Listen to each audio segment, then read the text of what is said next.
maju di Pilkada Jakarta, ada yang belikan hutang. Dan saya minta, hutang ini boleh saya berhutang untuk biaya. Tapi kalau saya menang, maka hutangnya dianggap lunas. Kalau saya kalah, maka saya akan bayar hutang ini. Kenapa begitu? Karena kalau saya kalah, Ya, memang indah ketika kita bicara tentang kolaborasi, semua owning problemnya.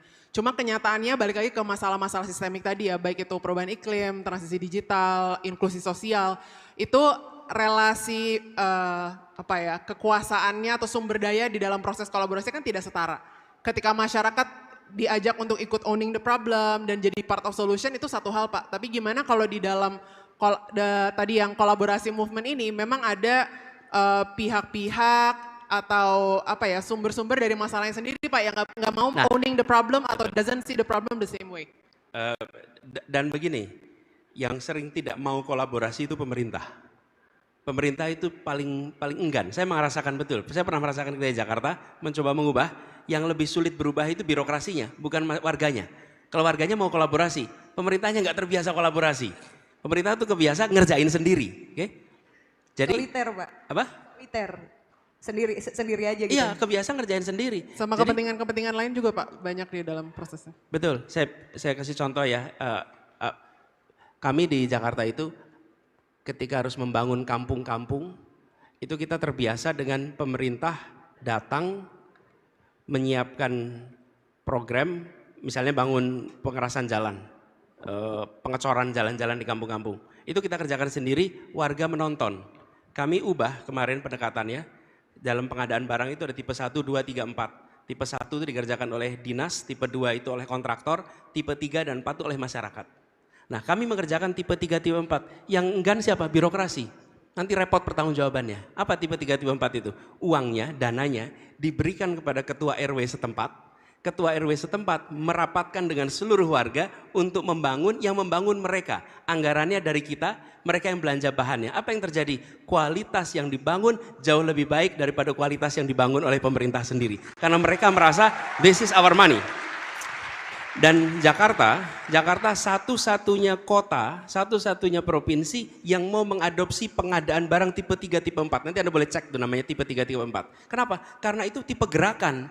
Diberikan, yang enggan siapa? Yang enggan birokrasi. Birokrasi kepengennya kerjain sendiri atau kasihkan kontraktor.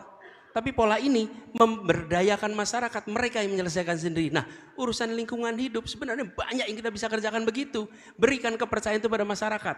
Bahkan kalau Anda lihat rumah-rumah susun yang baru, apakah akuarium, Bukit Duri, itu mereka bekas gusuran, kita bangunin kampung-kampung itu, perumahan, apa yang terjadi? Pengelolaannya tidak dikerjakan oleh negara.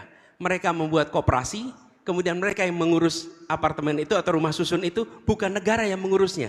Berikan kepercayaan itu pada rakyat, karena rakyat sesungguhnya mampu untuk menyelesaikannya dengan baik. Tinggal trust itu diberikan. Nah, pendekatan inilah yang menurut saya harus diberikan. Pasti kita akan ketemu dengan situasi penyimpangan, itu fungsi pengawasan.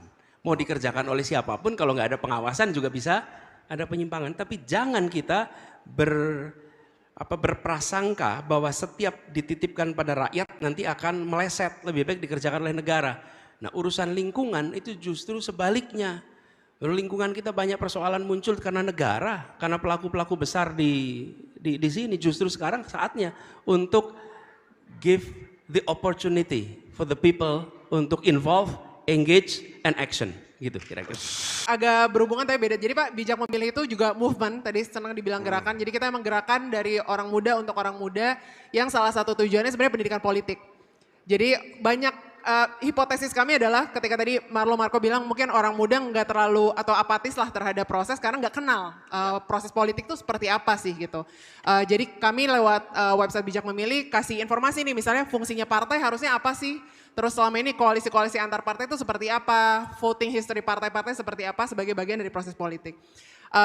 Pertanyaannya Pak, kalau Pak Anies bisa berefleksi 25 tahun ke belakang, kita berdemokrasi bisa dibilang ya 25 tahun, apa sih masalah utama atau biggest flaw gitu ya di dalam sistem politik atau proses demokrasi di Indonesia yang bikin banyak orang muda juga kayak kayaknya hasilnya gitu-gitu aja. Maksudnya proses politik itu kayak isinya diisi keruh gitu ya, kayaknya isinya orang-orang yang punya rebutan kekuasaan aja. Nah, apa sih masalah di sistemnya yang sebenarnya bisa diperbaiki bersama itu Pak?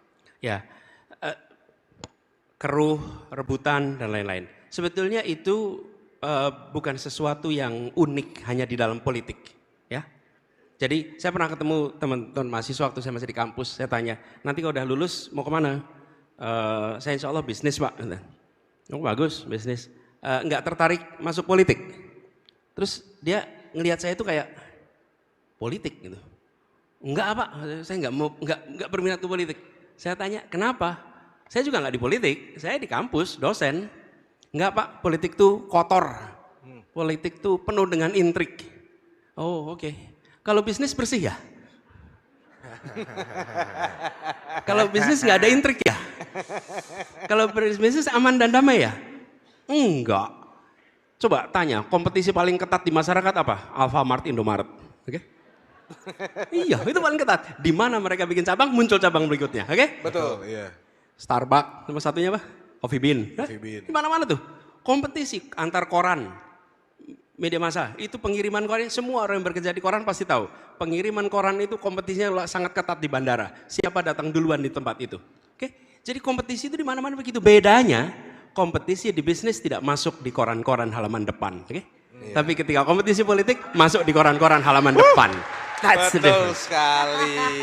Baik, Jadi itu pembeda maksud ya. saya, sekarang saya mau tanya nih, SCTV, emang gak kompetisi sama yang lain? Kompetisi, Kompetisi dong, Pak. kompetisi lah. Kompetisi. Idea Fest gak kompetisi dengan yang lain, kompetisi lah. Kompetisi. Kompetisi ada di mana-mana, tapi tidak semua kompetisi itu diumumkan dan dibicarakan di mana-mana, betul tidak? Betul. Jadi saya terusin dikit. NGO cari funding, cari funding, kompetisi juga. Kompetisi is everywhere. Nah, lalu apa yang kemudian reflektif nih? Kita sudah melakukan demokratisasi, dimulai puncak perjuangannya tahun 98. Kenapa saya katakan puncak perjuangan? Karena perjuangan menuju demokrasi itu bertahun-tahun. Di 98 ketemu momentumnya. Plak, kemudian terbuka pintu itu. Ada demokratisasi. Apa yang terjadi? Desentralisasi dilakukan. Otoritas yang asalnya di tangan Jakarta digeser ke daerah. Oke, itu satu aspek. Yang kedua, yang asalnya berpusat di satu partai menjadi multi partai. Oke, yang asalnya terpusat di satu institusi presiden menjadi multi institusi di Indonesia ini. Ada DPR, ada BPK, ada semua tuh. Yang asalnya terkunci di dalam satu. Jadi aspek pembukaan kekuasaan itu lengkap.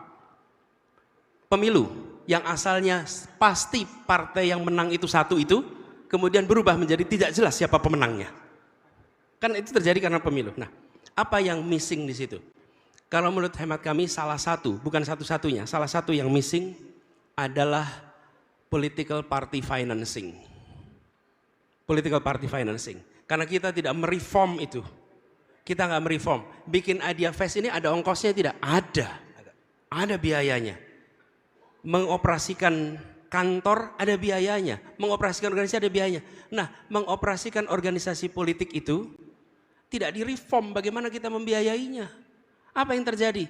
Orang-orang yang berada di partai politik harus cari uang sendiri untuk membiayai itu. Semuanya harus mencari uang sendiri. Dan apa yang terjadi? APBN, APBD di mana-mana. Kemudian kita lihat ini di DPRD, di DPR, semua harus mencari aktivitas-aktivitas yang mungkin memberikan return. Ya bukan kemudian mengambil kasar, bukan. Tapi selalu ada potensi di mana ruang untuk fundraising dan lain-lain itu tidak terbuka. Nah, menurut saya Indonesia bukan satu-satunya negara yang menghadapi demokratisasi. Negara-negara lain sudah melakukan itu, negara demokrasi lain itu ada party financing, ini ada teorinya, ada prakteknya. Tinggal Indonesia mau melakukannya apa tidak. Kita dulu tidak mengalokasikan anggaran yang cukup untuk kepolisian. Kasihan, polisi itu harus bekerja di lapangan tanpa perlu anggaran. Sekarang sudah dialokasikan yang cukup. Sehingga mereka bisa beroperasi bisa berkegiatan dengan ditutup anggaran yang cukup. Nah, menurut saya aspek yang harus dibereskan di Indonesia hari ini adalah political financing, unsurnya adalah political party financing, dan bila itu dikerjakan, maka insya Allah proses politik kita menjadi jauh lebih sehat ke depan. Oke. Baik. Pak Anies. Tapi Pak, kalau ngomongin soal modal pemilu yang nihil banget Pak kalau kata anak sekarang, kayak modal untuk bisa maju di legislatif ataupun pencapresan tuh mahalnya gila-gilaan. Akhirnya yang udah pada jadi pada korup Pak. Korup alasannya buat balikin modal gitu. Iya. Buat balikin modal ke partai, ke investor atau siapapun itu. Pak Anies setuju dengan ini? tidak setuju dengan pandangan bahwa harus kembaliin modal. Bahwa itu harus dibiayai, iya. Dan ketika harus dibiayai untuk apa? Misalnya, kalau misalnya maju pilkada, maka untuk kabupaten ini menjadi lebih baik. Untuk kota ini menjadi lebih baik. Tapi bukan sebagai hutang. Bahkan ketika dulu saya maju di pilkada di Jakarta, ada yang belikan hutang. Dan saya minta, hutang ini boleh saya berhutang untuk biaya. Tapi kalau saya menang, maka hutangnya dianggap lunas. Kalau saya kalah, maka saya akan bayar hutang ini. Kenapa begitu? Karena kalau saya kalah, saya akan bekerja di luar pemerintahan. Kalau di luar pemerintahan, saya boleh cari uang untuk bisa menutup hutang saya. Tapi kalau saya menang, saya tidak mau berada di pemerintahan dan harus membayar hutang untuk biaya politik itu. Oke? Clear di situ. Betul. Dan sebenarnya, Bang Marlo, saya tuh dulu nggak pernah mau ingin menceritakan ini. Ini gara-gara dokumen ada yang ngebuka aja keluar tuh. Jadi saya terpaksa ceritain. Viral ya Pak? Ya, tapi saya ingin tunjukkan bahwa ya biayanya mahal. Tapi kalau itu tidak diatur apa? Diatur batasannya. Harus ada, ceilingnya tuh harus ada. Kalau tidak ada ceiling, itu infinite. Infinite itu artinya nggak ada batas tuh. Batasnya cuma langit. Dan kalau batasnya cuma langit, maka apa yang tadi Hanum ceritakan bisa terjadi. Jadi kepada siapapun yang mendukung, ini adalah untuk lebih baiknya kota ini, lebih baiknya provinsi ini, atau lebih baiknya negara ini. Dan kita membutuhkan untuk kampanye. Tapi bukan sekedar untuk nanti ketika sudah di pemerintahan membayar. Nah, praktek yang selama ini terjadi, banyak sekali yang ceritakan seperti Hanum ceritakan. Itu sebabnya kenapa tadi saya bilang pada Afu pertanyaan dia, inilah problem utama yang belum selesai. Soal party financing, political financing, ini harus diselesaikan. Selama itu belum diselesaikan, maka kita akan selalu ketemu dilema-dilema yang seperti yang diceritakan tadi. Gitu ya. Baik, terima kasih Pak.